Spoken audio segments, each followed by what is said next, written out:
Il-messaġġ li l-elezzjoni ġenerali setet kienet fil-qrib, il-Prim Ministru Joseph Muscat taħ meta l-ħadd tkellem f'Għawdex hemm għamel dikjarazzjoni ċara dik li mhu se jħalli lil ħadd jilgħab bil-ġejjieni u l-istabbiltà ta' pajjiżna.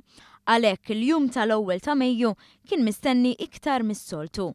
L-eluf li marru l-Belt Valletta f'waħda mill-ikbar folol li ħonqot il-kapitali ta' pajjiżna fl-aħħar snin kienu qed jistennew biktar ħerqa l-messaġġ tal-Prim Ministru li lejn nofs id-diskors tiegħu ħabbar li fit-3 ta' Ġunju il-poplu Malti se jkun imsejjaħ jagħżel.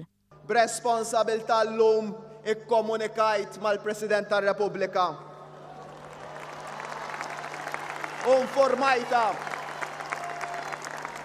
Informajta li llum semmur ħdejha u ntija l-parir biex ixxolli l-Parlament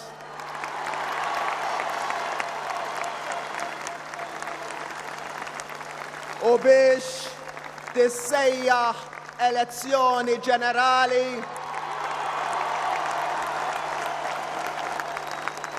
nhar is-Sibt 3 ta' Ġunju li ġej.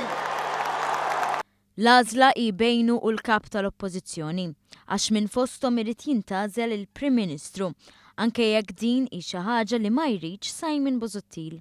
L-għażla fl-elezzjoni li ġejja mhijiex bejn Joseph Muscat u bejni. Mhijiex. Wara tħabbira tal-Prim Ministru minn hemm telaq il-proċess politiku u dak kostituzzjonali. Il-Prim Ministru mar il-Palazz ta' San Anton biex jagħti l-parir lill President tar-Repubblika xogħli l-Parlament kif fil-fatt għamlet. Il-kap tal-Oppożizzjoni għamel konferenza tal-aħbarijiet li fiha nieda il-messaġġ tal-Partit Nazzjonalista. Jiena nagħżel Malta. Fl-istess ħin fit-toroq kienu diġà bdew jittellaw il-billboards biex fuqhom jitwaħħal il-messaġġ tal-Partit Laburista.